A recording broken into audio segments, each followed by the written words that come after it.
Walter and Evelyn Hale, an elegant, wealthy black couple whose generosity shaped Atlanta's heart, were the kind of people everyone admired, their lives built on faith, education, and community. But in the city's shadows, the mafia saw them differently, obstacles standing in the way of power.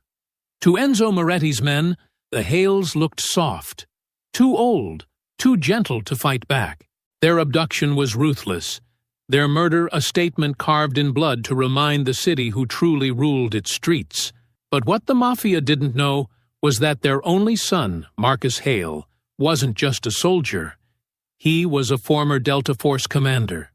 And when they took his parents, they declared war on the wrong man. Before we go any further, comment where in the world you are watching from, and make sure to subscribe, because tomorrow's story is one you don't want to miss. The crystal chandeliers cast a warm glow over the community center's ballroom. Men in suits and women in evening dresses moved between round tables draped in white cloth. The sound of clinking glasses mixed with soft jazz and quiet conversation.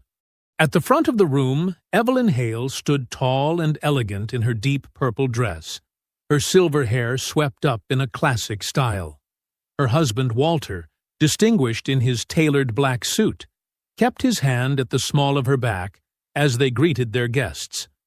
"Your generosity tonight will help 10 more students attend college next fall," Evelyn said, her voice carrying the weight of decades spent in classrooms. "These children are our future. We must protect their dreams from those who'd rather build luxury condos than community." A few guests shifted uncomfortably at her directness, but most nodded in agreement. In the back of the room, Marcus Hale tugged at his tie, feeling out of place in the suit he'd bought just for tonight. His muscles tensed from years of combat training, making the formal wear feel like a costume. He watched his mother work the room with the same grace she'd shown at church socials when he was a boy. "You could go talk to them, you know." The voice beside him belonged to Tanya Lyle. The civil rights attorney's dark eyes held a mixture of warmth and challenge. "They miss you, Marcus, more than their pride lets them admit." Marcus's jaw tightened. "It's been 5 years, Tanya. Some things aren't easily fixed. And some things are harder the longer you wait," she countered, touching his arm gently. "They're not getting any younger. Neither is your chance to make things right." Up on the balcony overlooking the main floor, a man in an expensive Italian suit leaned against the railing.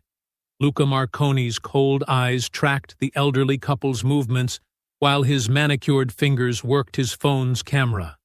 Click, click. The photos would please his boss, Enzo Moretti. The old couple's stubbornness was becoming expensive. Walter took the microphone next, his deep voice steady despite his age. "When my father came to Atlanta, he couldn't own property in most neighborhoods. Now our family helps others build generational wealth through home ownership. We won't let anyone push us out. Not developers, not corporations, not anyone who'd rather see profit than progress." The crowd applauded. Marcus noticed how his father's hand trembled slightly on the microphone, a sign of age the proud man tried to hide. Their last argument echoed in his mind. "Violence solves nothing, son. Your mother and I taught you better than that." As the evening wound down, Marcus found himself moving toward his parents. Walter saw him first, his stern expression softening just slightly. "You clean up nice, son." "Thanks, Dad." Marcus cleared his throat. "Look, I was thinking maybe we could talk. Tomorrow?" Evelyn touched her son's cheek, her eyes bright with unshed tears. "We'd like that very much." "We can disagree about methods," Walter added, "but family should stick together. Especially now, with Moretti's people getting more aggressive about buying up the block." Marcus's tactical mind kicked in. "Let me help. I have experience with men like that." "No." Walter's voice was firm. "We fight our battles with integrity, not violence. That's how we've always done it," That's how we'll continue. Outside, the spring night had turned cool. Marcus walked his parents to their car, his training making him scan the street automatically. The silver Mercedes started smoothly, and Evelyn rolled down her window. "Tomorrow, then? For dinner?" "I'll be there," Marcus promised, forcing a smile. "Drive safe." Across the street, a black SUV sat in the shadows, engine idling. Inside, Luca Marconi lit a cigarette, the flame briefly illuminating his sharp features.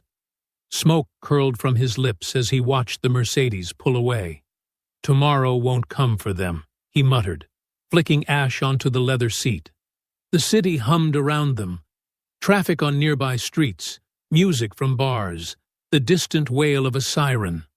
Marcus stood on the sidewalk until his parents' taillights disappeared around the corner. For a moment, he felt a chill that had nothing to do with the evening air. Then he turned and walked to his own car, unaware that the black SUV was now pulling away from the curb, following the same path his parents had taken. The community center's lights dimmed behind him as staff began cleaning up after the gala. The jazz band packed their instruments. Tanya gathered her papers, thinking about Marcus and his parents, hoping they'd find their way back to each other. In the parking lot, the last few guests called their good nights, their voices carrying on the gentle spring breeze. Atlanta settled into its nighttime rhythm, streetlights casting pools of yellow light on empty sidewalks.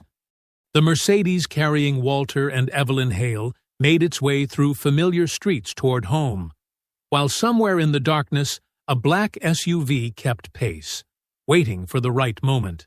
The next morning dawned crisp and clear over Atlanta. Sunlight streamed through the Hales' kitchen windows, catching on the crystal fruit bowl Evelyn had received for their 40th anniversary. She hummed softly while scrambling eggs, the familiar rhythm of breakfast preparation, bringing comfort after a restless night. Walter sat at the kitchen island in his reading glasses, newspaper spread before him. The coffee maker gurgled in the background.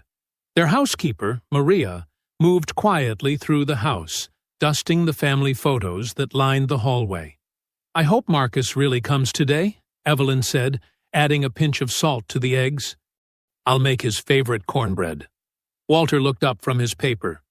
"If he says he'll be here, he'll be here." Military precision, remember?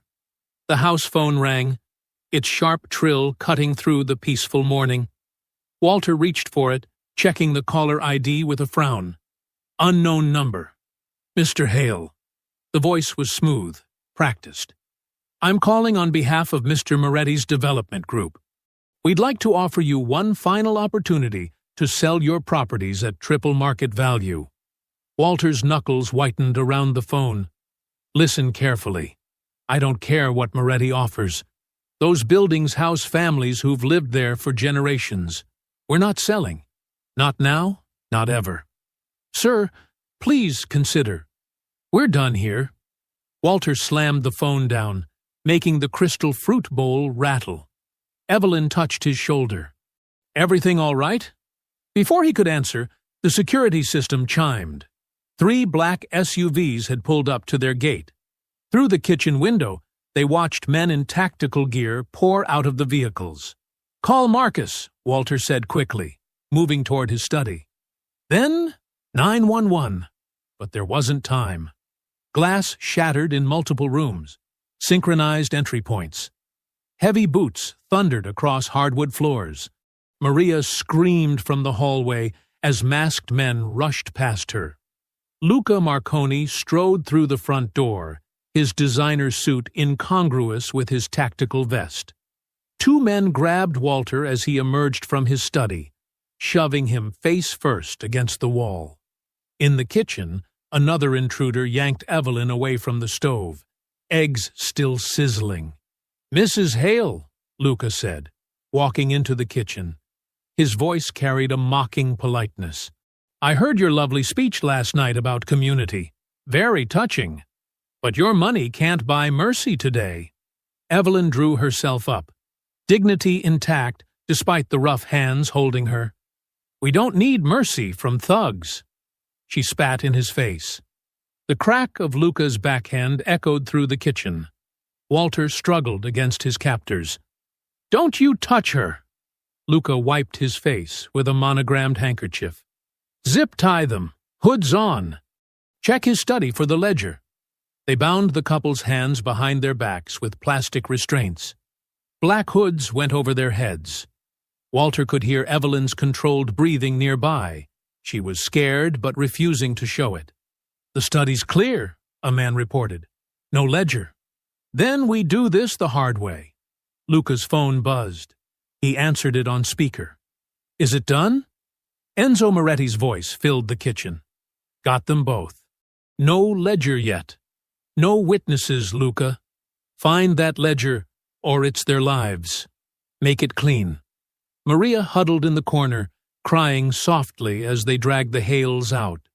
Through her tears, she watched the SUVs pull away, carrying her employers of 15 years into the morning sunshine. 20 minutes later, Marcus pulled up to his parents' house, 2 coffee cups in a carrier, and guilt weighing heavy in his chest. He'd rehearsed his apology all morning, for the fight years ago, for staying away so long, for letting pride overcome family. The front door stood open. His training kicked in instantly. He set the coffee down, drew the concealed pistol from his ankle holster, and moved toward the house in a combat stance. Glass crunched under his boots. The foyer showed signs of a coordinated breach. Multiple entry points, professional work. "Mom? Dad?" His voice carried through the house as he cleared rooms methodically. The kitchen was a mess. Eggs burned black in the pan, a chair overturned, his father's reading glasses broken on the floor. He found Maria in the living room, still shaking. "Mr. Marcus! They took them! Men in masks! They hurt Mrs. Evelyn when she fought back." Marcus's jaw clenched. He pulled out his phone and dialed 911, his voice steady, despite the rage building inside him. While reporting the kidnapping, he studied the tire tracks in the driveway. 3 vehicles, professional drivers based on the acceleration marks. This was no random home invasion. Sirens wailed in the distance, growing closer. Through the front window, Marcus watched a police cruiser pull up, followed by an unmarked car. Detective Aaron Pike stepped out, his suit pressed, his manner calm. Too calm for the situation. "Mr. Hale," Pike said, extending his hand as he entered, "we'll handle this. These things usually resolve quickly when ransoms are involved." Marcus stared at the detective's outstretched hand, but didn't take it.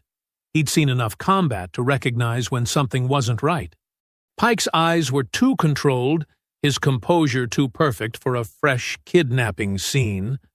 Squad cars filled the circular driveway. Uniformed officers began taping off the scene. Pike pulled out a notebook, his pen hovering over the page. "Now, if you'll tell me exactly what you saw when you arrived."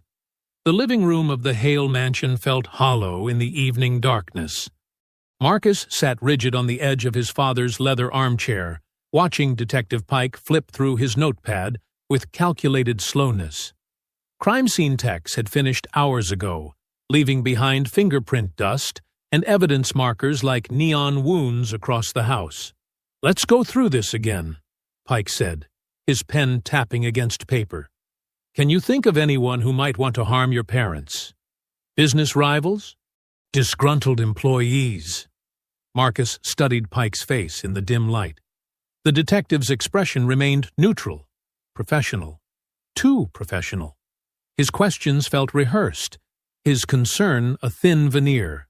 "They're respected business owners who fund scholarships and support local families," Marcus replied, keeping his voice level. "The only enemies they have are developers trying to force them out." Pike's pen stopped tapping. "Developers? Any names?" "Moretti's group has been pressuring them to sell." "Enzo Moretti?" Pike wrote something down, his handwriting deliberately slow. "The real estate investor? He's a prominent businessman, Mr. Hale. That's a serious allegation. The front door burst open. Tanya Lyle strode in, her heels clicking sharply against hardwood. Her lawyer's briefcase swung at her side, and fury blazed in her eyes. 8 hours, she snapped at Pike. They've been missing 8 hours, and you're still just taking notes? Where's the tactical team? The ransom negotiator? Pike closed his notepad with practiced calm. Ms. Lyle, we're conducting a thorough investigation. I have teams working through the night. We'll find them. Like you found the Thompson family last month? Tanya's voice cut like steel. 3 days later, case mysteriously closed? That was a different situation. Pike stood, straightening his tie. Mr. Hale, we'll have officers watching the house. Try to get some rest. Marcus watched Pike leave through the front door, noting how the detective's shoulders never tensed despite Tanya's accusations. Years of combat had taught Marcus to read people. Pike's relaxed posture spoke volumes. He's lying, Marcus said once Pike's car pulled away. He's not looking for them at all. Tanya set her briefcase down. The whole department's compromised. 3 families pushed out last month alone, all after refusing to sell to Moretti's development group. Police ruled them personal matters and closed the files. Marcus moved to his father's study, flicking on the desk lamp. Help me search. Dad keeps everything documented. They combed through Walter's files for hours. Tax records, property deeds, letters from tenants. Walter Hale ran his business with military precision. In the bottom drawer, behind a false panel Marcus remembered from childhood, they found a USB drive labeled simply, Community Ledger. Dad's backup security, Marcus explained, plugging it into the computer. He taught me this hiding spot when I was 10. The drive was encrypted. Tanya pulled up a chair, her legal expertise with financial documents proving crucial as they worked through the protection. At midnight, the screen filled with spreadsheets and bank transfers. Look at this, Tanya pointed. Wire transfers from 6 different city officials, all to MR Holdings. That's Moretti's shell company. He's been buying votes to force property seizures. Marcus scrolled through the documents. Dad was building a case. Names, dates, account numbers, everything needed to expose the whole network. Marcus, Tanya grabbed his arm. This is dangerous evidence. If Moretti knew your father had this, then we know why they were taken. Marcus stood, checking his weapon. And we know they're running out of time. Rain started falling as Marcus drove across Atlanta to his parents' church. St. Michael's stood dark except for the perpetual sanctuary lamp. Father Bell was locking up when Marcus approached.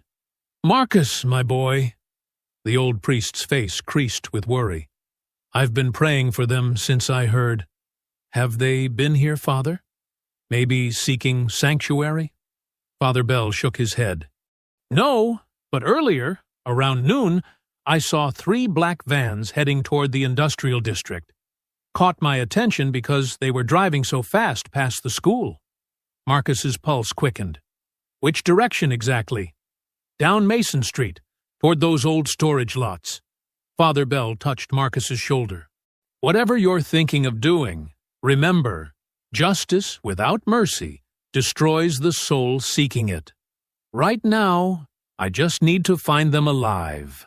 The rain fell harder as Marcus parked his truck near the abandoned storage facility. Through binoculars, he watched the seemingly empty lot. Most units were rusted shut, but one had fresh tire tracks leading to it despite the condemned notice on the fence. A security light flickered, briefly illuminating the wet pavement. Marcus counted 3 cameras hidden in strategic spots, too new for an abandoned lot. His tactical training noted multiple sight lines, potential cover positions. Blood pounded in his ears as he checked his weapon one final time. The midnight rain drummed against his truck's roof, covering any sound he might make. He could feel time slipping away with each drop. Drawing his gun, Marcus opened the truck door. The familiar weight of his pistol steadied his hand as raindrops pelted his face, He moved toward the storage lot's fence, becoming one with the shadows. Marcus moved through the rain-slicked storage yard like a ghost, his boots silent on wet concrete. Security lights cast shifting shadows across rusted containers and weather-beaten warehouses. Every few seconds, thunder rolled overhead, masking his approach.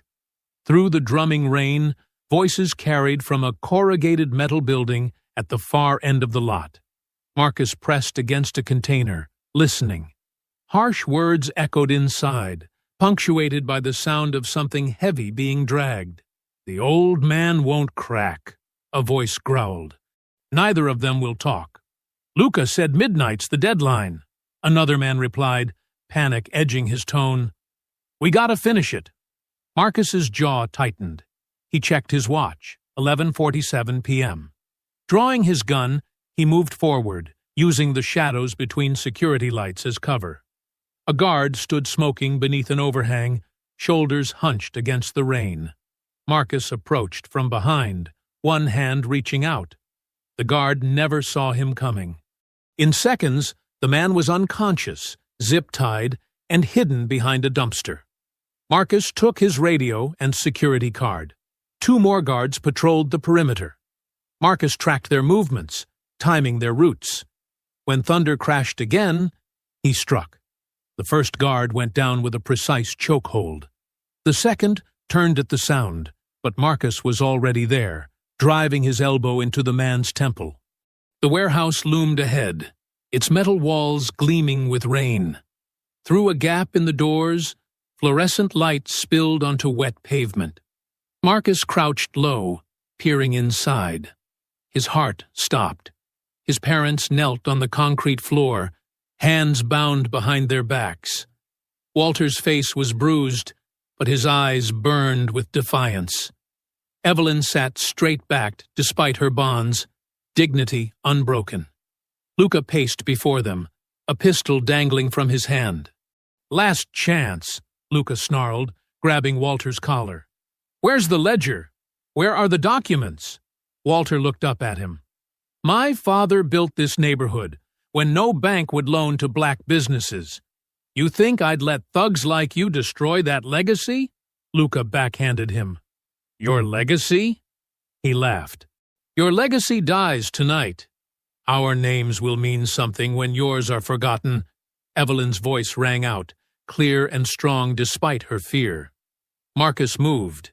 But before he could reach the door, Luca spun toward Walter, rage twisting his face. The gunshot cracked like lightning. Walter slumped forward. Evelyn screamed. Marcus burst through the door, gun raised. Luca turned, shoving Evelyn roughly to the floor. Her eyes found Marcus's face. "Marcus," she whispered. The second shot echoed off metal walls. Luca was already running, disappearing through a rear exit as Marcus fired. His bullet caught Luca's shoulder, drawing blood, but didn't stop him. A radio crackled nearby, abandoned by one of the guards. Enzo's smooth voice filled the warehouse. "Clean it up. Make sure no one traces it." The rain drummed on the roof as Marcus knelt beside his parents. Blood spread across the concrete, mixing with puddles from his wet clothes.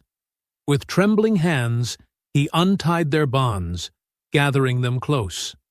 Walter's body was already growing cold. Evelyn's hand, still warm, fell limply from Marcus's grip. Her wedding ring caught the harsh fluorescent light, the same ring she'd worn for 40 years, through every hardship and triumph.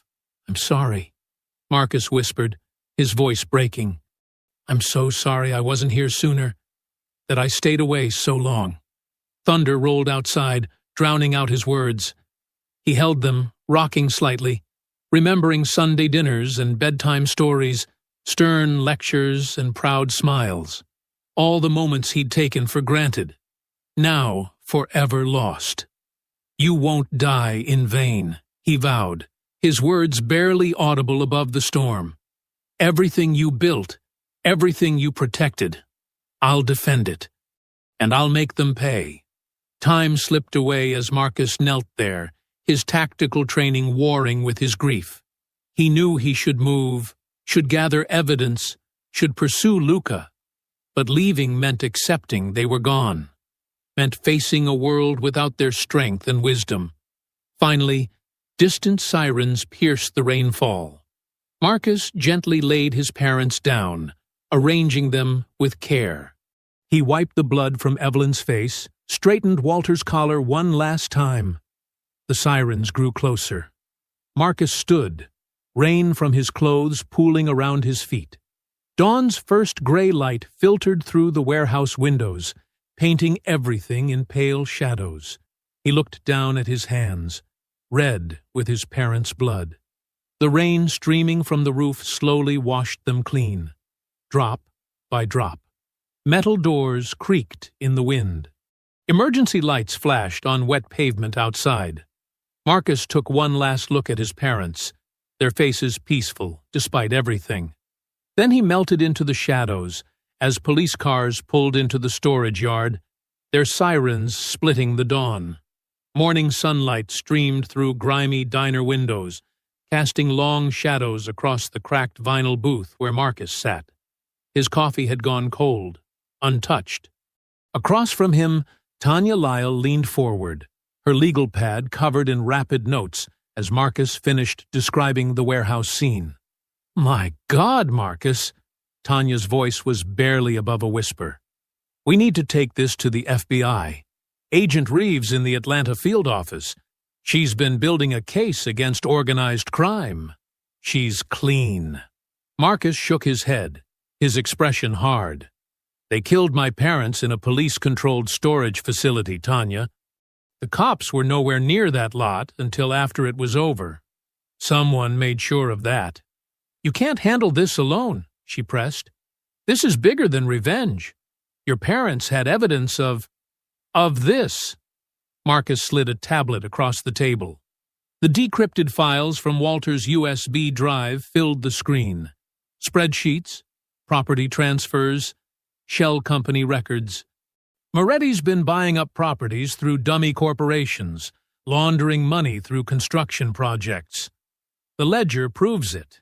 Dad was tracking everything. Tanya scrolled through the documents, her eyes widening. These signatures. Half the zoning board is implicated. Building inspectors, precinct captains. She looked up sharply. "Marcus, this is why they killed them. This could bring down Moretti's entire operation." "And everyone he's bought," Marcus added, "including cops we don't know about yet." A waitress approached. They fell silent until she refilled their cups and moved away. "I need your help, Tanya," Marcus said quietly. "But not with the FBI. Not yet. I need you to work the legal angle. Property records, permit applications, anything that proves these connections. Build the case while I—" He paused. "While you what?" Tanya's voice held warning. "Become a vigilante?" "While I handle the other side." Marcus met her gaze steadily. "You know what they'll do with this evidence if we take it to the wrong people. It'll disappear, just like my parents." Tanya stared into her coffee. Years of fighting corrupt systems had taught her hard lessons about institutional justice. Finally, she nodded. "I'll help. But promise me this stays about evidence and exposure, not just revenge."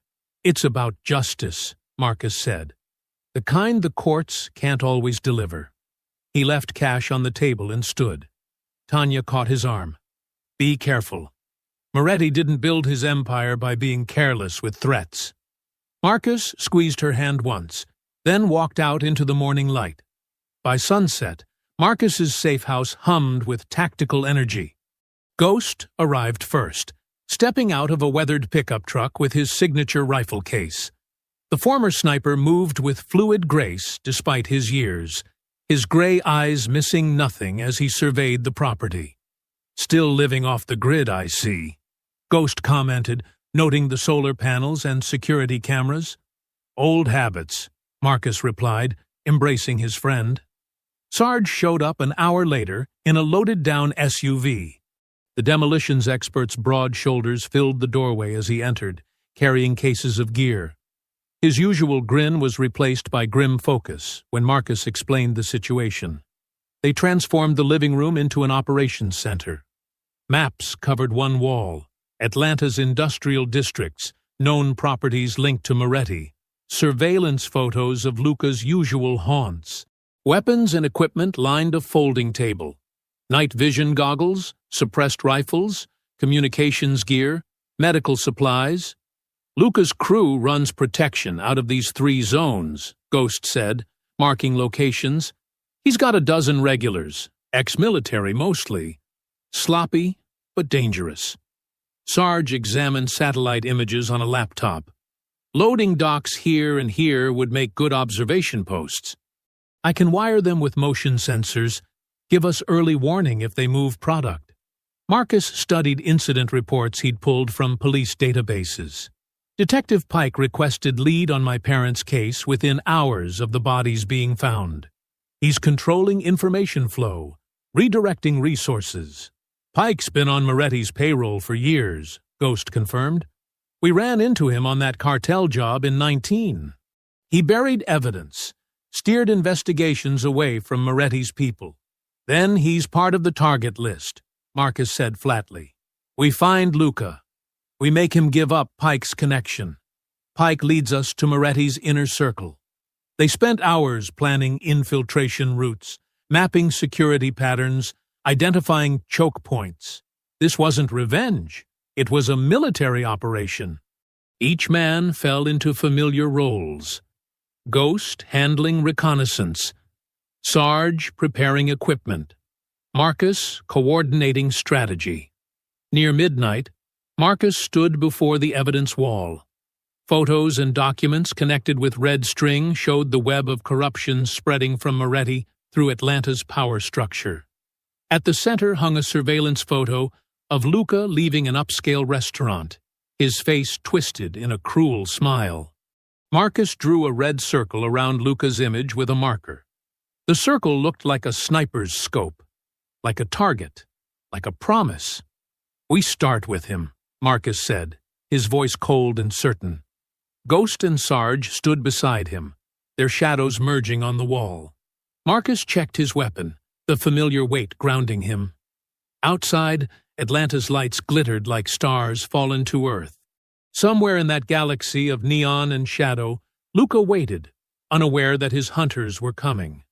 Marcus loaded his rifle, the metallic click echoing in the quiet room.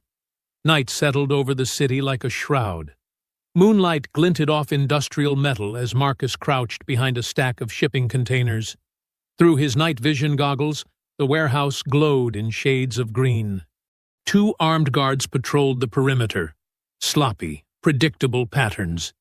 They carried themselves like thugs, not soldiers. 4 heat signatures by the loading dock. Ghost's voice crackled in Marcus's earpiece. He was positioned on a nearby rooftop with his rifle. 2 more inside the office. Security cameras? Marcus whispered. Disabled, Sarge confirmed from his position. Loops running.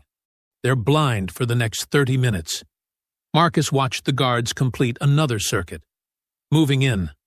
Ghost, watch my 6. He slipped from shadow to shadow, years of Delta Force training making him nearly invisible in the darkness. The first guard never saw him coming. Marcus wrapped an arm around the man's throat, applying precise pressure to the carotid artery. Within seconds, the guard slumped unconscious. Marcus zip-tied his hands and feet, then dragged him behind a dumpster. The second guard was lighting a cigarette when Marcus struck. A quick sweep of the legs, an elbow to the temple, another quiet takedown. Marcus secured him next to his partner. Dock teams rotating inside, Ghost reported. Side entrance is clear. Marcus moved to the metal door, Sarge joining him with a small toolkit. The lock took seconds to pick. They entered on silent feet, keeping to the edges where the concrete wouldn't echo their steps. The warehouse interior was a maze of crates and pallets. Voices drifted from an office overlooking the floor, Luca's lieutenants discussing shipment schedules.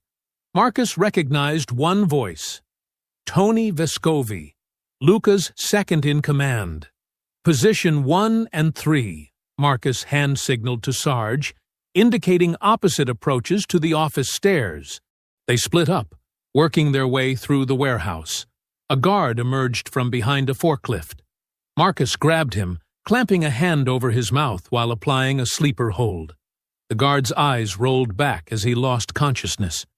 "Clear left," Sarge whispered. "Clear right," Marcus responded. Moving up. They ascended the metal stairs in perfect sync, boots silent on the grating. Through the office window, Marcus could see Vescovi bent over paperwork, another man standing nearby. 2 more guards lounged against the wall, weapons slung carelessly across their chests. Marcus held up 3 fingers, counting down. At 0, they burst through both doors simultaneously. The fight was brutally efficient. Marcus swept the legs of the nearest guard, while Sarge took down the other with a precise strike to the throat. Vescovi reached for a pistol, but Marcus was faster, driving his knee into the man's solar plexus. The 4th man raised his hands in surrender. "Smart choice," Marcus growled, securing Vescovi to his office chair with zip ties. The other men were quickly restrained. "You're dead," Vescovi spat. "You don't know what you're walking into." Marcus backhanded him hard enough to split his lip. "The Ledger courier." "Where's the meeting?" "What courier?" Blood trickled down Vescovi's chin. Marcus pressed the barrel of his suppressed pistol against Vescovi's kneecap. "Tomorrow's handoff. Location and time." "Go to hell." Vescovi's words cut off in a scream as Marcus squeezed the trigger, the suppressed shot punching through muscle just beside his knee. "Next one shatters the joint," Marcus said coldly. "Location." "Riverfront," Vescovi gasped. "Old Freeman Depot, noon tomorrow.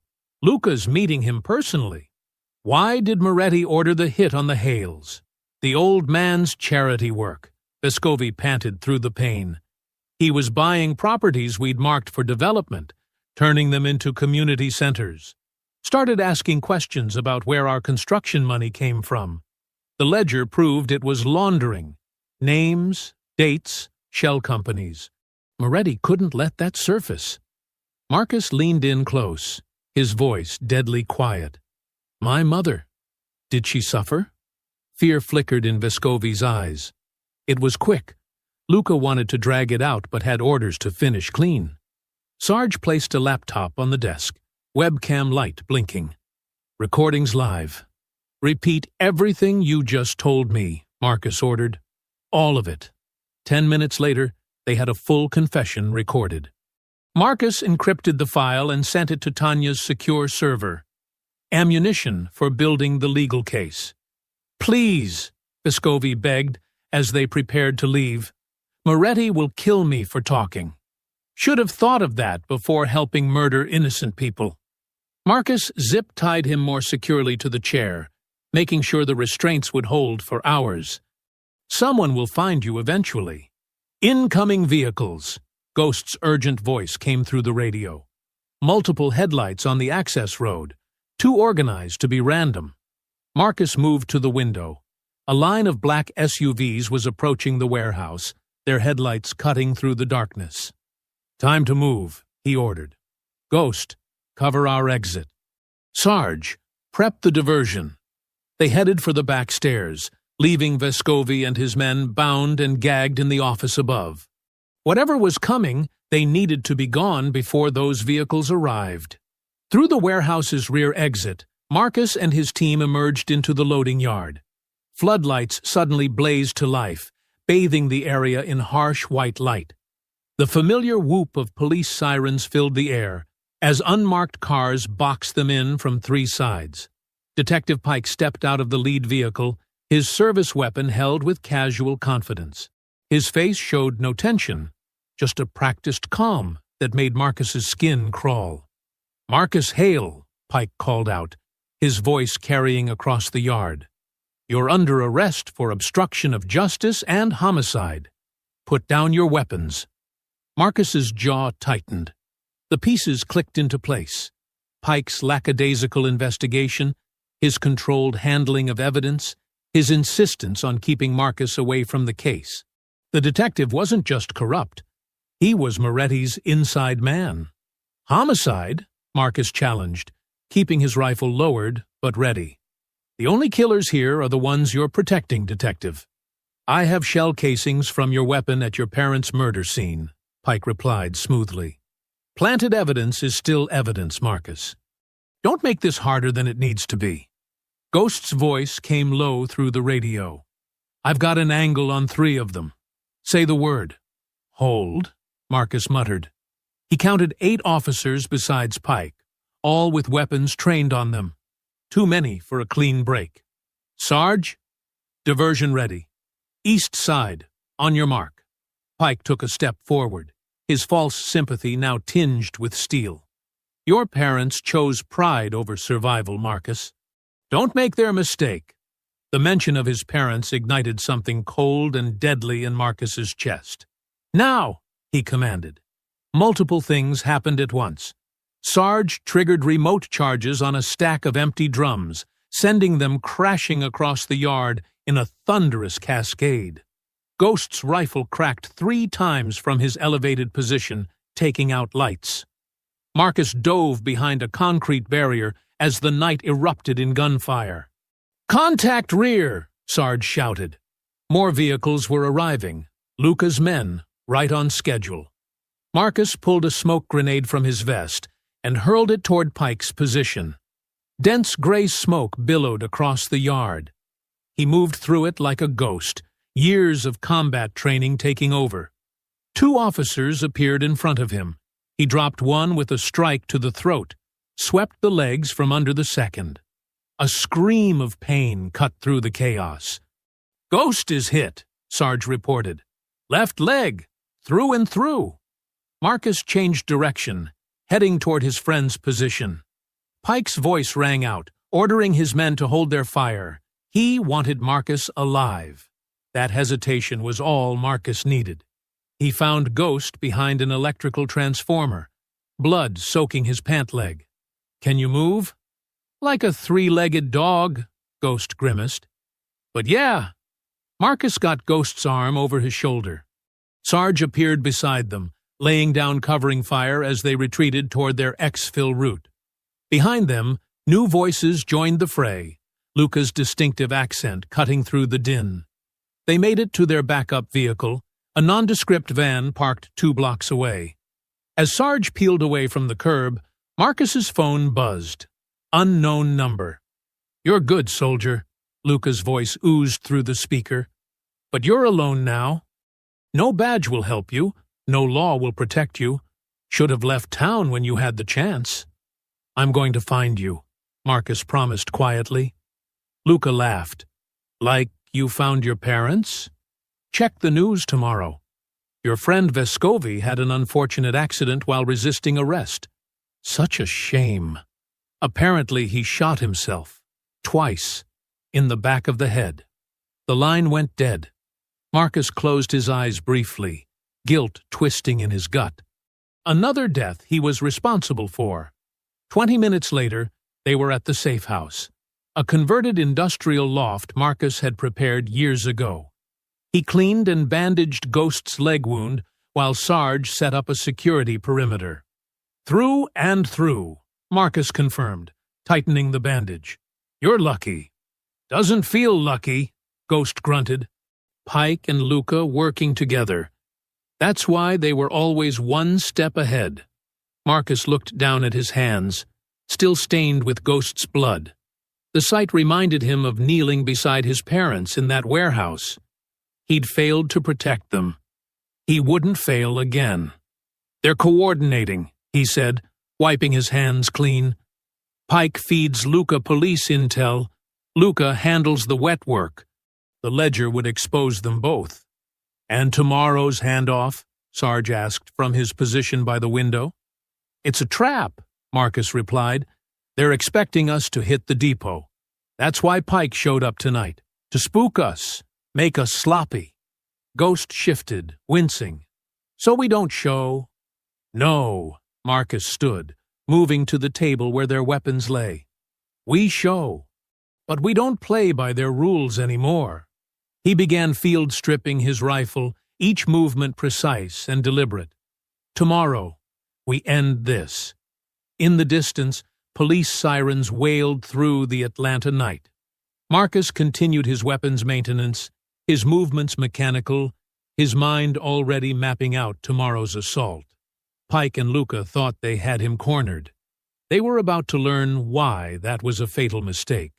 A thick blanket of fog rolled off the Chattahoochee River, shrouding the riverfront depot in ghostly gray. Marcus crouched behind a stack of shipping containers, checking his watch. 4:47 a.m. First light was still an hour away. "East side's wired," Sarge's voice crackled through his earpiece. "Motion sensors and pressure plates all hot." Marcus touched his throat mic. "Copy. West side secured. How's Ghost?" "Monitoring cameras from the van. Says Luca's convoy just passed the bridge checkpoint." Moving like a shadow, Marcus threaded between the towering metal containers. The maze of steel boxes created perfect killing corridors, channels he'd spent hours memorizing. Each intersection was now rigged with silent alarms, each corner covered by carefully placed remote charges. He paused at a junction, attaching the last proximity sensor. Years of Delta Force operations had taught him patience. The fog would work in their favor, limiting visibility to less than 30 feet. In these conditions, Luca's numerical advantage meant nothing. 3 vehicles approaching the main gate, Ghost reported. 2 SUVs, 1 armored van. I count 10 plus, Luca. Marcus touched the worn grip of his suppressed MP5. "Remember, we need him alive long enough to talk." "Copy that," Sarge replied. "Though after what he did to your folks—" "Focus," Marcus cut him off. The past was a luxury he couldn't afford right now. The quiet rumble of engines carried through the mist. Headlights swept across wet concrete as the vehicles entered the depot. Marcus counted footsteps, multiple teams spreading out in a standard search pattern. Amateur work. They were looking up and out, not checking the shadows at their feet. A harsh voice carried through the fog. "Luca, spread out! Find this son of a bitch before he—" Marcus squeezed the detonator. 3 precisely placed charges erupted simultaneously, their concussive force amplified by the shipping containers. The explosions weren't meant to kill, just disorient and separate. Shouts of confusion filled the air. Marcus moved. The first guard rounded a corner, still blinking from the blast. A quick strike to the throat, followed by an arm lock that ended with a savage break. The man dropped without a sound. 2 more appeared, weapons raised. Marcus flowed between them like water. An elbow crushed a larynx. A knee shattered a kneecap. His hands found vital points with surgical precision, each movement economical and brutal. "Contact!" someone screamed. Gunfire erupted, bullets sparking off metal. Marcus was already gone, sliding between containers as his enemies shot at shadows. "They're splitting up," Ghost updated. 4 heading east, 3 west. Luca's moving toward the water with 2 guards. Marcus triggered another charge. The blast sent a stack of empty containers crashing down, cutting off the eastern group. Sarge's rifle cracked twice. 2 clean shots, 2 bodies down. A guard came running through the fog, straight at Marcus. He caught the man's gun arm, twisted, and drove him face first into a container wall. The impact left a bloody smear on the metal. "The ledger," Luca's voice echoed. "Bring me the damn ledger." Marcus moved toward the sound, every sense alert. Another guard appeared, this one better trained. They exchanged blows in the narrow space between containers. Marcus took a hard hit to the ribs, but countered with a savage knee strike. The guard dropped, clutching his shattered collarbone. 5 down, Sarge reported. "East group is pinned down. Want me to finish them?" "Negative. Maintain containment. Luca's mine." The fog was starting to thin, as Marcus approached the waterfront. Luca's remaining guards were getting desperate, firing wildly at any movement. A burst of gunfire forced Marcus into cover. He drew his knife and waited. Footsteps approached. Rushed. Clumsy. The guard never saw the blade that opened his femoral artery. "Boss, we need to go!" The last guard's panicked voice carried clearly. "This guy's not human!" "Shut up!" Luca snarled. "He's one man. One!" Marcus's throw sent the guard's body tumbling past Luca, throat crushed by a precisely aimed steel rod. Luca spun, firing his pistol, but Marcus was already moving. He slapped the gun aside and drove his knee into Luca's solar plexus. They crashed together onto the wet pier boards. Luca fought like a cornered animal, all desperate strength and fury. He landed a solid punch to Marcus's jaw, then tried to gouge his eyes. Marcus answered with methodical violence, short, brutal strikes that slowly dismantled Luca's defenses. A headbutt broke Luca's nose. An elbow dislocated his shoulder. Each blow was measured, each injury calculated to cause maximum pain with minimal risk of death. Finally, Marcus pinned him against a mooring post at the pier's edge. Dawn was breaking over the river, burning away the last wisps of fog. Below them, dark water lapped at the pilings. Luca spat blood and smiled, his teeth crimson. "You think killing me will end it?" he sneered, even as Marcus's grip tightened around his throat. The flash grenade hit the pier with a metallic ping. Marcus's combat instincts kicked in. He turned away, but not fast enough. The world exploded into searing white. His ears rang as Luca's boot caught him in the chest, sending him staggering. "Not so perfect now, soldier," Luca taunted. Marcus blinked furiously, trying to clear his vision. Shapes blurred and doubled. He barely deflected Luca's wild knife slash, feeling the blade nick his forearm. Blood trickled down his sleeve. Luca pressed his advantage, launching a flurry of strikes. Marcus gave ground, relying on muscle memory and sound to defend himself. A punch grazed his jaw. Another knife thrust came dangerously close to his throat. "Your mother died crying," Luca spat.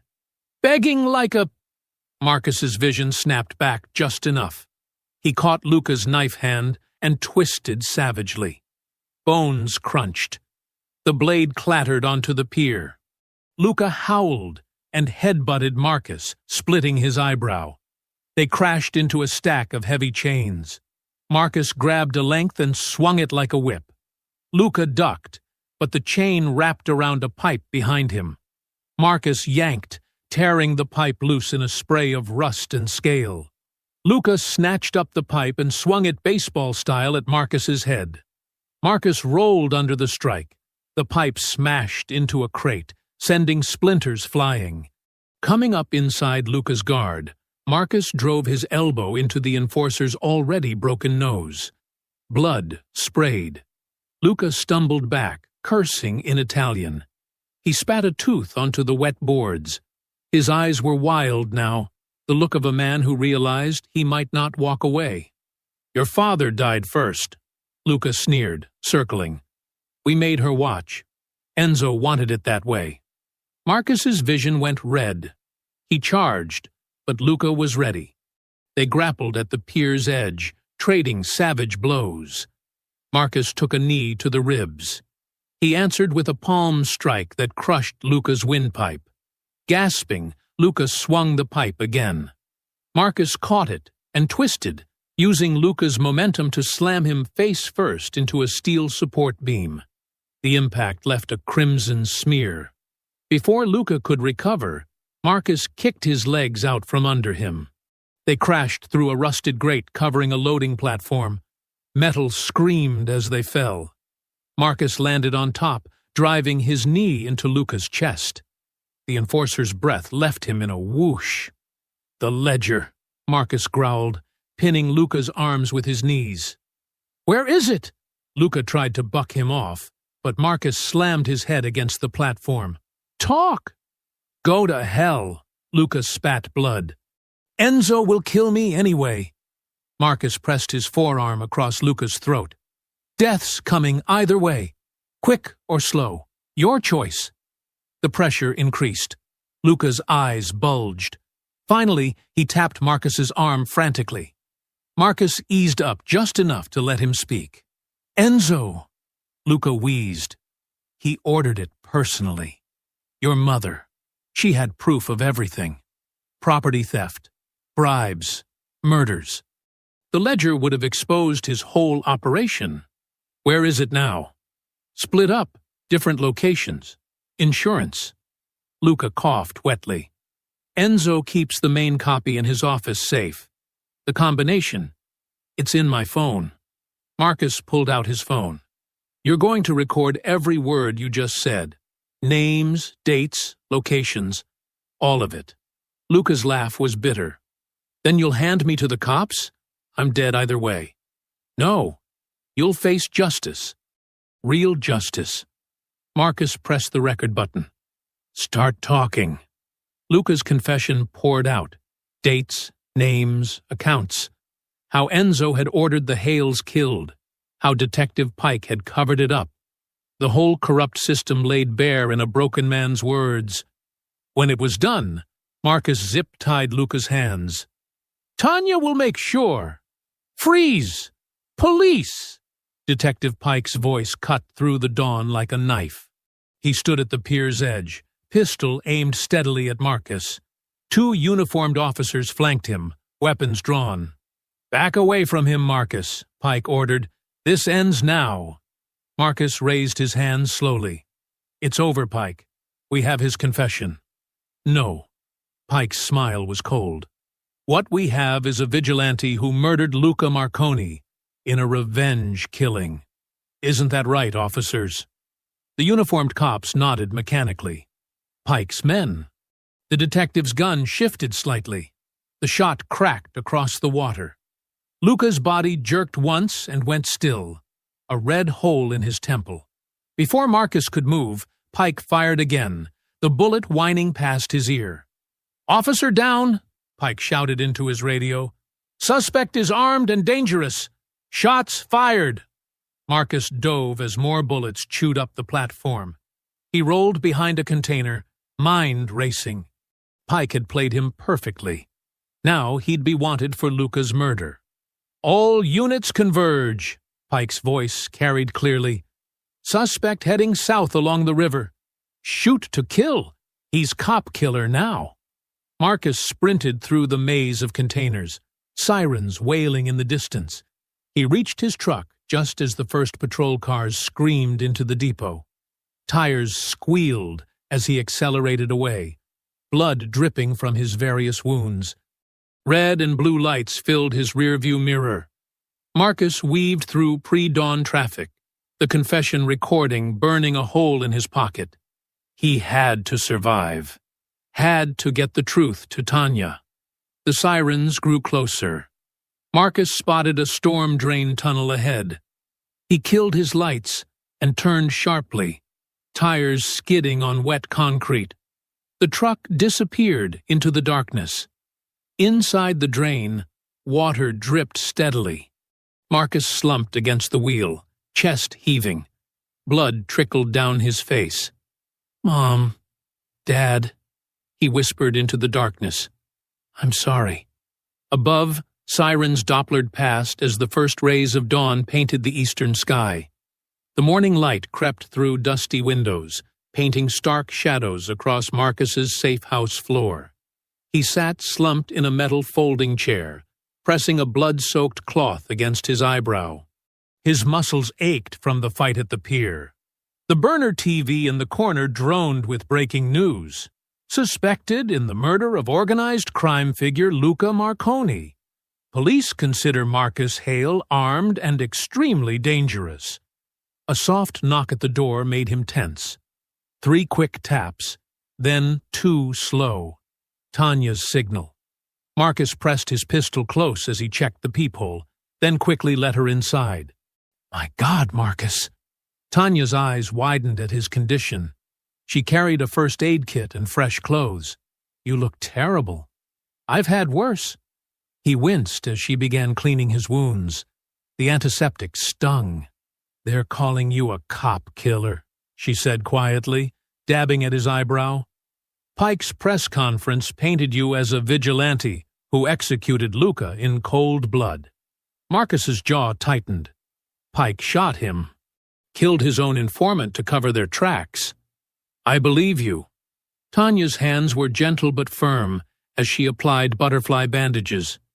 "But we need to be smart about this. I have contacts at the Justice Department. With Luca's confession and the ledger evidence, by the time the feds move, Enzo will be gone." Marcus stood, ignoring the protest of his bruised ribs.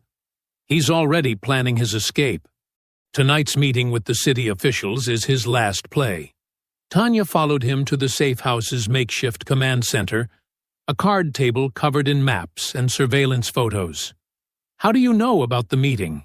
Marcus tapped his laptop screen. "Ghost intercepted encrypted messages before—" He paused. "Before Pike shot him. The development contracts get signed tonight. Once that's done, Enzo liquidates everything and disappears. Then let me expose him first." Tanya pulled out her phone, showing him email drafts. "I have 3 reporters ready to break the story. The ledger documents prove everything. The bribes, the murders, Pike's involvement. We can bring him down legally. And how many people die while we wait for the system to work?" Marcus checked his weapons with mechanical precision. "How many more families get destroyed?" "This isn't just about revenge anymore," Tanya insisted. "Your parents fought corruption with the truth, not violence. They believed in justice. And look where that got them." The words exploded from Marcus before he could stop them. The silence that followed was deafening. Tanya touched his arm gently. "They also believed in you. In doing what's right, not just what's expedient." Marcus's shoulders sagged. He looked at the photo of his parents from the fundraiser, taken just days ago. Their smiles haunted him. "I have to finish this," he said quietly. "My way. Tonight."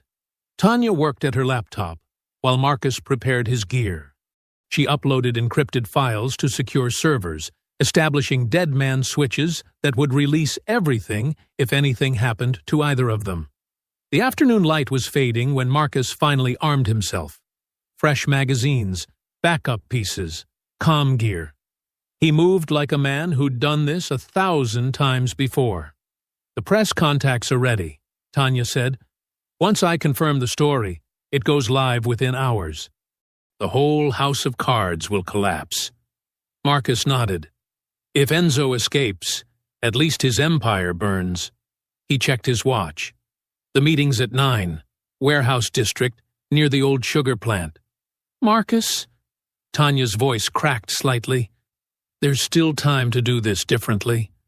He turned to her, seeing not just an ally, but a friend who'd stood by him through everything, who'd fought for justice in her own way, just as fiercely as he had. "If I don't come back," he said softly, kissing her forehead, "make sure the world knows. Make sure they know what my parents died for." Tanya hugged him tightly. "Be careful. Pike will have the whole force looking for you." "Good." Marcus's smile was grim. "Keeps them busy while I handle Enzo." He walked to his truck, each step measured and purposeful. The weight of his gear felt familiar, almost comfortable. This was what he'd trained for all those years in Delta, bringing justice to those who thought themselves above it. The city skyline burned orange and crimson as the sun set. Marcus drove steadily toward the docks, his mind clear and focused. The radio crackled with police chatter, units still searching, still hunting. Let them chase shadows. He had only one target now. Traffic thinned as he entered the warehouse district. Abandoned buildings loomed like ancient sentinels. Somewhere ahead, Enzo waited with his corrupt officials, thinking himself untouchable. Marcus checked his weapons one final time. The sky darkened to deep red, then purple. Night was falling over Atlanta like a shroud. Marcus parked in a shadowed alley and began his final preparations. Everything that followed would happen in darkness. This was his element now. This was where justice would finally be served. Marcus crouched over the trunk of his SUV, methodically checking each weapon. The parking garage's dim fluorescent lights cast harsh shadows across the array of tactical gear. Ghost sat nearby on an ammunition crate, wrapping fresh gauze around his thigh wound. "You don't have to do this," Marcus said, not looking up from his work. "That leg needs rest." Ghost snorted. "No way I'm sitting this out." He tested his weight on the injured leg. "Besides, someone's got to watch your six." Sarge emerged from the shadows, carrying blueprints of Enzo's villa. He spread them across the hood of the SUV, weighing down the corners with magazines. Security details just came in. 4 rotating patrol teams, motion sensors on the perimeter, and private military contractors on the grounds. Marcus traced potential entry points with his finger. Contractors means they're disciplined. No random spray and pray when things go bad. They'll move tactically, protect their principal. "Just like old times," Ghost said, limping over to study the plans. "Remember Baghdad? That arms dealer's compound? This time we're not leaving anyone alive to surrender," Marcus replied coldly. Tanya's footsteps echoed through the garage as she approached, laptop tucked under her arm. Press contacts are set. Multiple outlets, automated drops, redundant servers. She opened the computer, showing Marcus the schedule. Everything goes live at dawn. The ledger, Pike's involvement, witness statements, all of it. Marcus nodded. "Good. By then, it won't matter if Enzo's people try to suppress it." He pulled a small video camera from his gear bag. "I need to record something first." The others gave him space as he set up the camera on a crate. Marcus sat down, adjusted the frame, and took a deep breath. The red light blinked on. "My name is Marcus Hale. If you're seeing this, I'm probably dead." His voice was steady, controlled. 3 nights ago, my parents, Evelyn and Walter Hale, were murdered on orders from Enzo Moretti. They died protecting evidence of his crimes, money laundering, bribery of city officials, and murder. He detailed everything: the kidnapping, Pike's betrayal, Luca's death. Each word precise, leaving no room for manipulation of the truth. What I'm about to do isn't about revenge. It's about justice. About finishing what my parents started. Marcus paused, memory washing over him. He was 12 again, sitting in their kitchen after a schoolyard fight. His mother's gentle hands cleaning his scraped knuckles. "Fighting isn't always wrong, Marcus," she'd said softly. "But real courage isn't in what you do in the moment. It's in what you leave behind. The truth you protect, the people you defend. That's what matters." The memory faded. Marcus looked directly into the camera. "Everything I've done, everything that follows, is documented and verified. The evidence is with trusted sources. Enzo Moretti and his entire operation end tonight. The truth my parents died protecting will survive." He stopped the recording. Tanya took the memory card, adding it to her dead man's switch files. "Marcus," she started. "Don't," he cut her off gently. "We've been through this." She nodded, eyes glistening. "Just come back alive. There's been enough martyrs." Ghost and Sarge loaded the last of the gear. Breaching charges, night vision, medical supplies. Their movements were practiced, efficient. They'd done this dance countless times in countless war zones. Marcus pulled on his tactical vest, checking the ceramic plates. Each magazine found its designated pouch, each flashbang its proper place. The weight felt right, familiar. This was the soldier he'd tried to leave behind, now needed one last time. Comms check. Sarge said, distributing encrypted radios. They cycled through channels, confirming clear signals. Ghost tested his leg again, satisfied with the mobility. Remember, Enzo's men will have thermal imaging. We'll need to move fast once we breach. Time check, Marcus announced. 2300 hours. Enzo's meeting starts in 30 minutes. We move in 20. They gathered around the blueprints one final time. Marcus traced their approach routes, contingency plans, rally points. Every detail had to be perfect. They couldn't afford mistakes. This is for Walter and Evelyn, Sarge said quietly. The others nodded. Marcus closed his eyes briefly, centering himself. When he opened them, his gaze was steel. Mount up. They climbed into 2 armored SUVs, Ghost and Sarge in one, Marcus alone in the lead vehicle. The engines rumbled to life, echoing off concrete walls. Tanya stood in the garage entrance, silhouetted by streetlights. She raised her hand in farewell as they pulled out into the night. The city streets were nearly empty, making it easy to maintain distance between vehicles. Marcus drove mechanically, muscle memory guiding him while his mind ran through scenarios, angles of attack, potential complications. Traffic cameras caught brief glimpses of the SUVs moving through intersections. By morning, those images would be part of the evidence package.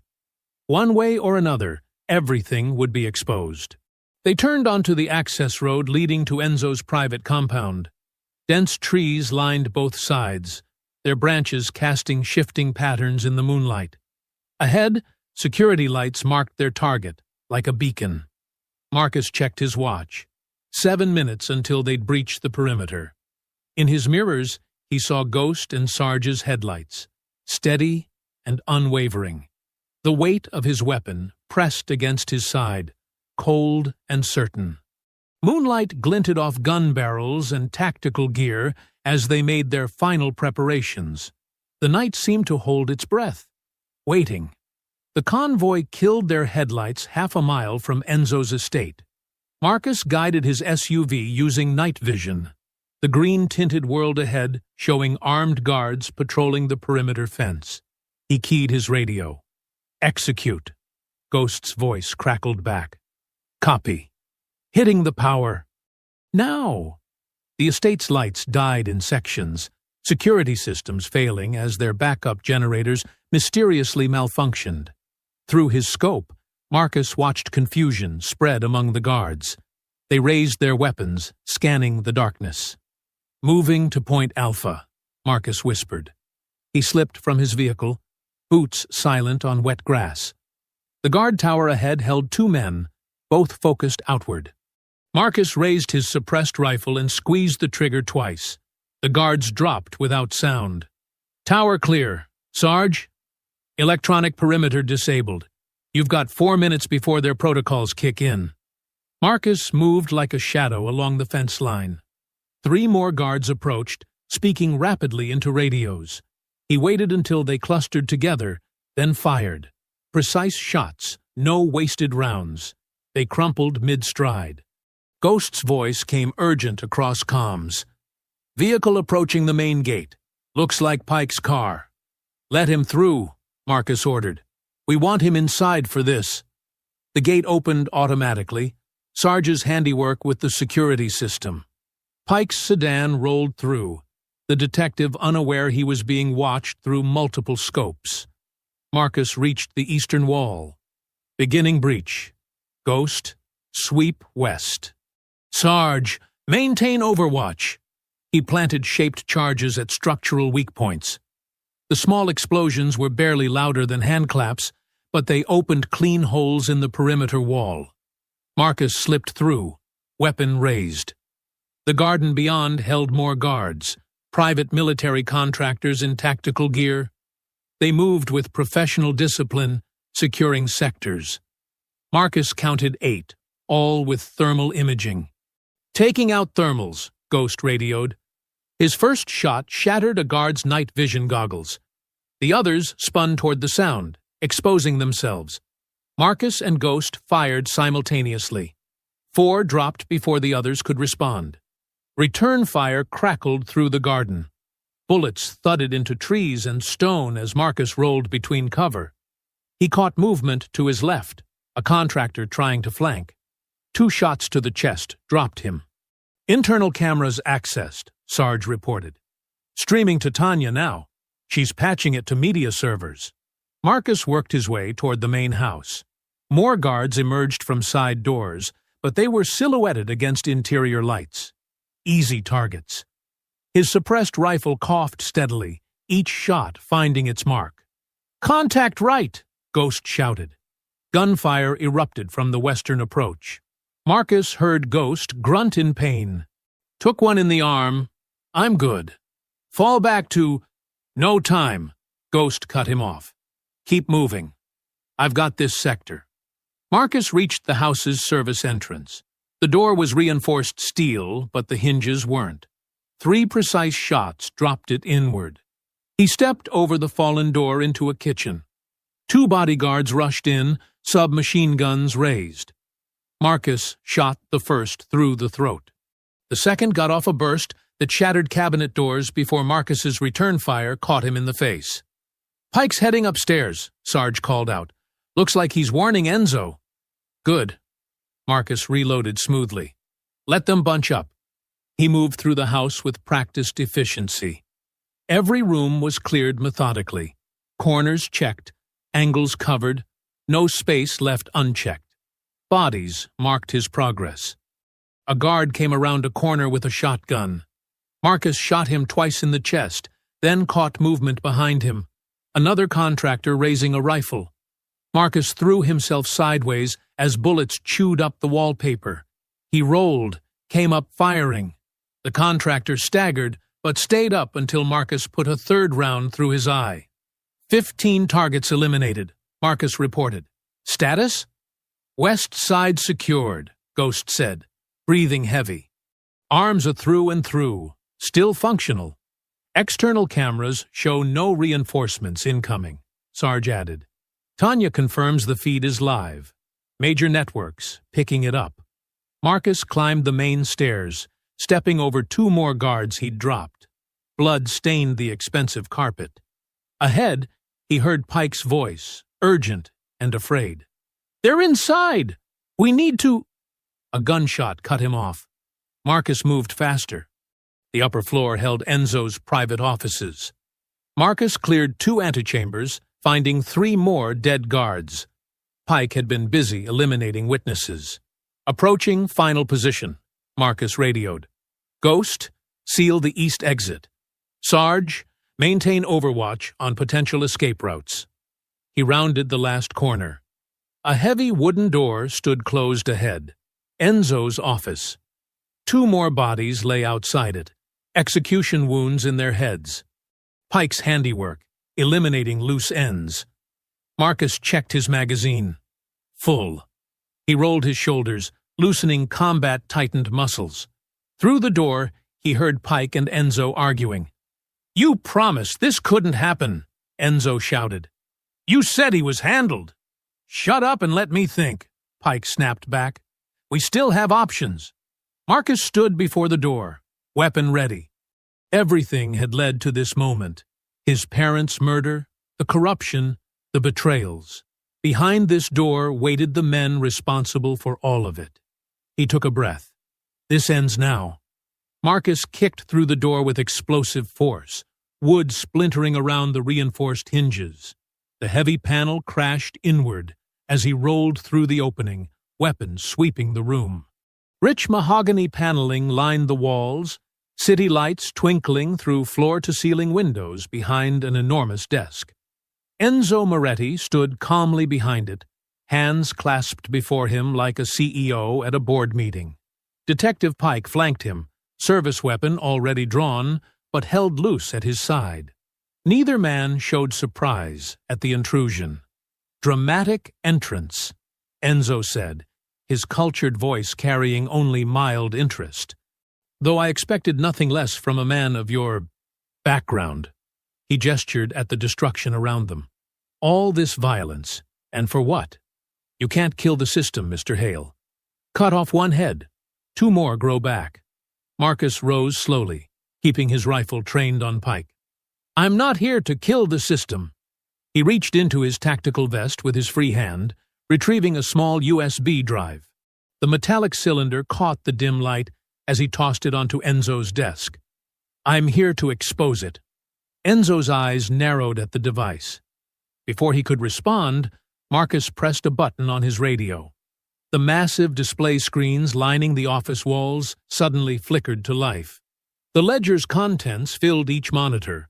Account numbers, transfer records, property deals, all tied to Moretti Holdings. Alongside the damning financial data, Luca's recorded confession played in gruesome detail. You forced my parents to watch while you murdered them, Marcus said, his voice deadly calm.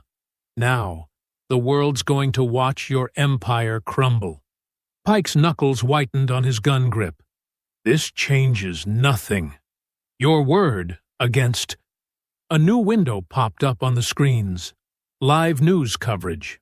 Pike's own face stared back at him, alongside headlines about police corruption and organized crime. Bank records showed years of payoffs. His personnel file, his connection to multiple unsolved murders. Everything. Tanya says hello, Marcus added. She's been very busy tonight. The color drained from Pike's face as he realized the scope of his exposure. His weapon wavered, uncertainty replacing his professional mask. Everything he'd built, all his careful manipulation of the system, stripped bare on national television. Enzo's calm finally cracked. With surprising speed for his age, he lunged toward his desk drawer. Marcus was already moving as Enzo's hand emerged with a chrome-plated pistol. The rifle barked once, knocking the gun away in a spray of blood and splintered wood. But Enzo was committed now. He vaulted the desk with unexpected agility, ramming his shoulder into Marcus's chest. They crashed together into a bookshelf, leather-bound volumes raining down around them. Marcus's rifle clattered away as they grappled. Enzo fought with the desperate strength of a cornered animal. He drove a knee into Marcus's ribs, then whipped out a hidden blade that gleamed in the artificial light. Marcus barely twisted away as it slashed past his throat. The second strike caught him in the shoulder, hot pain blossoming as steel parted flesh. Pike stood frozen, gun half raised, unable to get a clear shot as the 2 men struggled. His hesitation proved costly. Ghost's voice crackled through Marcus's radio. Target acquired. Marcus drove his forehead into Enzo's nose, creating space. Blood sprayed between them as Enzo staggered back. Marcus seized the mobster's knife arm and twisted, bones cracking. The blade dropped. Before Enzo could recover, Marcus unleashed a savage combination. Knee to solar plexus, elbow to temple, then a powerful throw that sent Enzo crashing through his precious glass coffee table. Pike finally made his decision. He turned to flee and found himself staring down the barrels of Ghost's and Sarge's weapons in the doorway. His gun clattered to the floor as he raised his hands. Enzo tried to rise from the glittering wreckage, glass crunching under his expensive shoes. Marcus was on him instantly. One hand locked around Enzo's throat, driving him back against the window. The city sparkled far below as Marcus applied pressure. My parents believed in justice, Marcus growled, in doing things the right way. Their way. His grip tightened as Enzo clawed weakly at his arm. Lucky for you, I made a promise to honor that belief. He released just enough pressure to prevent unconsciousness. Enzo sagged, gasping, as Marcus roughly cuffed his hands behind his back. Sirens wailed in the distance, growing closer. FBI strike team incoming, Sarge reported from his position. Agent Reeves is leading them personally. They've been watching the whole feed. Marcus yanked Enzo to his feet, ignoring the burning pain in his shoulder. Red and blue lights began reflecting off the windows as federal vehicles swarmed the estate's grounds. Through the shattered door, He could hear boots thundering up the stairs. "It's over," Marcus said, shoving Enzo toward the arriving agents. The system just killed itself. Agent Reeves burst in with her tactical team, weapon raised. She took in the scene, the playing confession, the exposed ledger, the two cuffed men. Her sharp eyes noted Marcus's wounds, the destruction, the price of justice. She nodded once, professionally. "We'll take it from here, Mr. Hale." Marcus stepped back as federal agents secured Enzo and Pike. Dawn's first rays began creeping through the broken windows, painting the chaos in soft golden light. His shoulder throbbed with each heartbeat, blood soaking his tactical vest. Bodies and brass casings littered the halls behind him. The night's violence was written in every direction. Moving stiffly, he turned toward the door. Sirens filled the morning air as he limped into the hallway, leaving the federal agents to process his handiwork. One battle won, but the war for his parents' legacy was just beginning. Marcus emerged from Enzo's villa into the harsh morning light, squinting as camera flashes erupted from behind police barriers. News vans lined the circular driveway, their satellite dishes reaching toward the brightening sky. The media frenzy had already begun. Federal agents led Enzo Moretti and Detective Pike through the mansion's grand entrance, both men cuffed and surrounded by tactical teams. Enzo's perfectly tailored suit was torn and bloodied, his usual composed demeanor shattered. Pike kept his head down, shame written in every step as his fellow officers watched their former colleagues disgrace. Reporters shouted questions, microphones thrust forward like spears. "Mr. Moretti, how long have you been bribing city officials? Detective Pike, what was your role in the Hale murders? Did you order the execution of Walter and Evelyn Hale?" The questions became a deafening roar. Enzo's face twisted with rage as cameras captured his downfall. Pike seemed to shrink with each flash, his police career ending in public humiliation.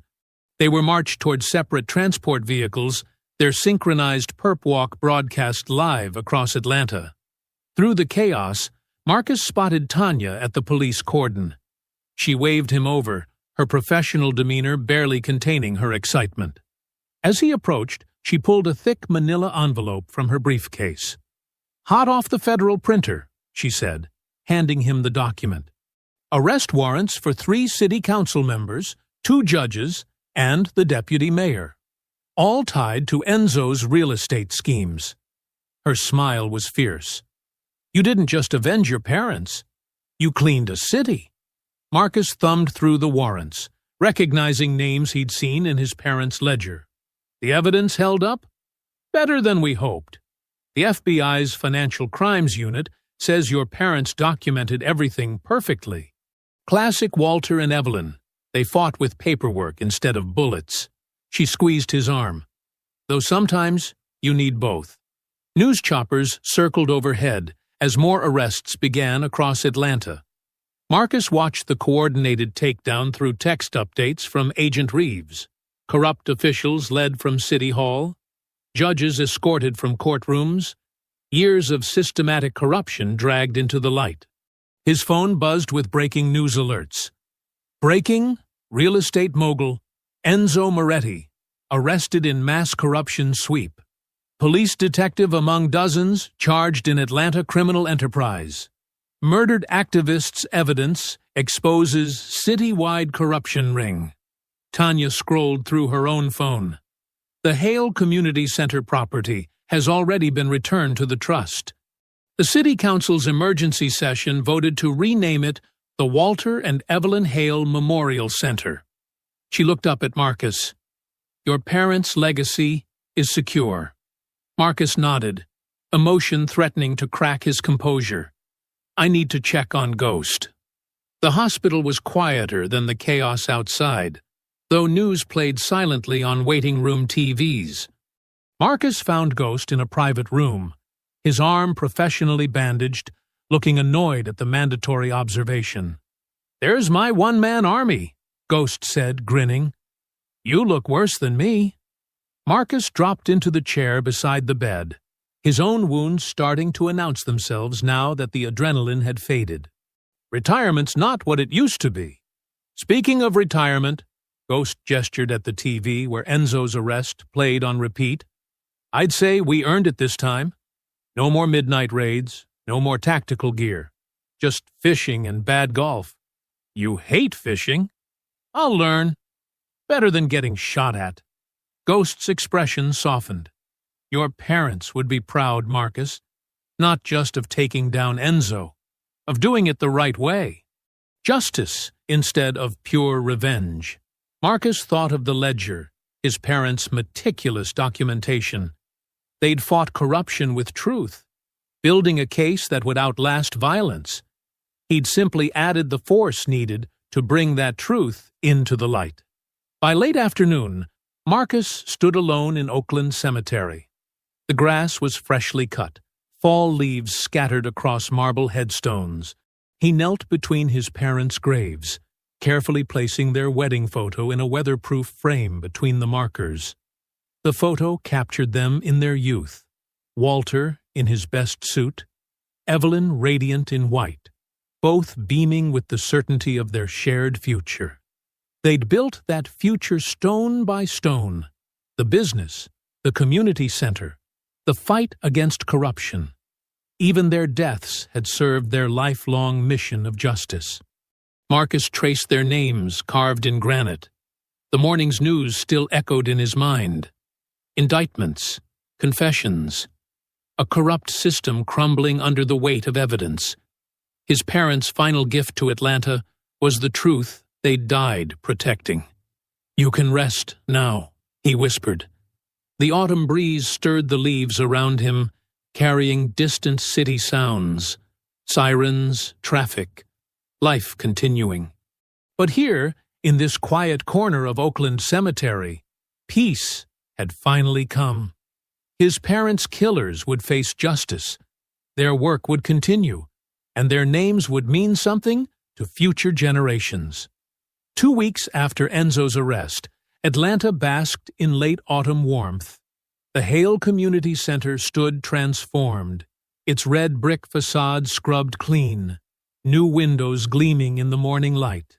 A crowd gathered on the freshly paved parking lot where basketball courts had been repainted in vibrant colors. Children darted between adults' legs, their excitement palpable. Some dribbled basketballs, testing the smooth concrete, while others pressed close to the building's entrance, where a cloth-covered plaque waited for its unveiling.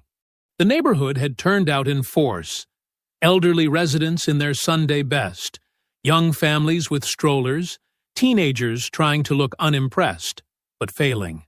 Marcus leaned against an oak tree at the edge of the crowd, watching.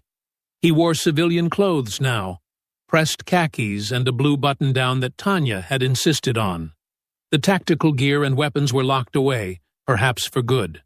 His wounds from the villa raid had mostly healed, though his shoulder still ached when the weather changed. Tanya approached through the crowd, clipboard in hand, looking professional in a navy suit. "Ready for this?" she asked, stopping beside him. "They're the ones who should be here," Marcus said quietly. "They are." Tanya gestured to the building, to the people gathering. "Look around. Everything here exists because of them." She was right. The community center had been his parents' heart. The basketball courts where Walter taught kids to play, the computer lab where Evelyn tutored students, the meeting rooms where they'd planned their stand against corruption. Even after their deaths, their influence rippled outward. The ceremony began with the mayor, newly appointed after the corruption sweep, welcoming everyone. He spoke about healing, about communities standing together against injustice. Marcus barely heard him, focused instead on the faces in the crowd. He recognized many from the original fundraiser gala, the night before everything changed. They'd lost their leaders, but found their voice. Tanya took the podium next, her presence commanding attention. Today, "We honor two people who gave everything for this community," she began. Evelyn and Walter Hale believed in justice, not just in courtrooms, but in everyday lives. They believed in education, in opportunity, in standing up to those who would tear down what others built. Her voice carried across the hushed crowd. They left us their greatest weapon, the truth. When corruption threatened this neighborhood, they didn't just fight back. They documented everything. They built a case that even their deaths couldn't silence. That's real courage. That's real sacrifice. Marcus watched children pause their play to listen, basketballs tucked under arms. These were the ones his parents had fought for, the next generation who would grow up knowing that justice was possible, that truth could defeat power. The Hales proved that one couple, armed with nothing but conviction and evidence, could change a city, Tanya continued. Their community center stands not just as a memorial, but as a promise that light will always overcome darkness, that truth will always surface, that good people working together can move mountains. She gestured to the covered plaque. So, today, we rededicate this center not just to their memory, but to their mission. Every child who learns here, every family who finds support here, every victory for justice that starts here, that's their legacy, living on. Two young students stepped forward to pull the cloth away. The bronze plaque caught the sunlight. In memory of Evelyn and Walter Hale, champions of justice. Truth stands when power falls. Applause rippled through the crowd. Someone started singing, "We Shall Overcome," and others joined in, the hymn swelling in the morning air. Marcus felt his throat tighten. After the ceremony, as people filtered inside for refreshments, the head of the center's board approached Marcus. "We'd like to offer you a position," she said. "Head of security. This place will need protection." Marcus shook his head, smiling slightly. "This time, they're safe because the truth is out. The best security isn't guards. It's transparency. It's community. That's what my parents understood."